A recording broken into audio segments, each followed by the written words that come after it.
Nous partons pour la région de l'Indéni-Duablin pour ouvrir une page culturelle. Les acteurs culturels de cette région ont vu leur capacité renforcée. Initiée par le CAC, entendez collectif des acteurs culturels, la formation s'est déroulée sous le thème « La gestion de carrière artistique professionnelle à l'ère du numérique ». Elle vise à donner des outils aux acteurs afin qu'ils mettent en phase leur carrière et leur réalité du moment.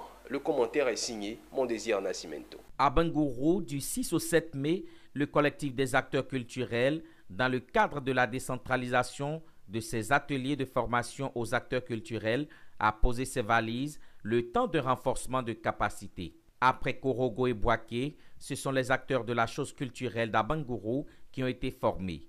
Une délégation de plus de 20 personnes venues d'Abidjan dans le cadre de cette tournée nationale est soutenue par l'ambassade de la France en Côte d'Ivoire, la mairie d'Abangourou, pour échanger avec leurs confrères. Thème choisi, la gestion de carrière artistique professionnelle à l'ère du numérique. Le président fondateur et coordonnateur des AFAC, Soldat Jaboy, et le parrain des AFAC, Kadjim, n'ont pas manqué de réitérer leur engagement pour le rayonnement de la culture ivoirienne.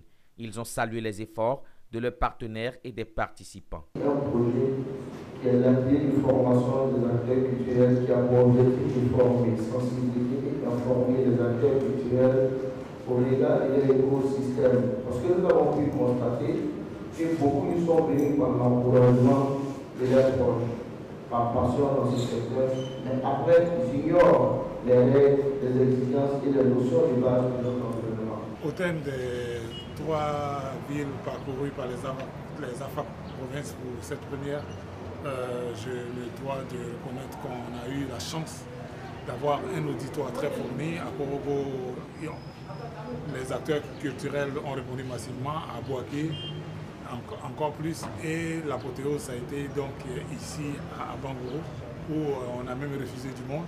C'est dire que les gens portent un intérêt particulier à ces formations. Les gens sont conscients de l'importance de se faire former parce que, comme on a l'habitude de le répéter aux AFAC, la plupart des gens qui sont venus dans les métiers liés à la culture sont venus sans aucune formation de base et il est nécessaire de combler le gap qui s'est creusé au fil des années. Les participants repartent satisfaits d'avoir mis à jour leurs pratiques en vue du rayonnement culturel, mais aussi de l'adaptation de leur système aux nouvelles technologies.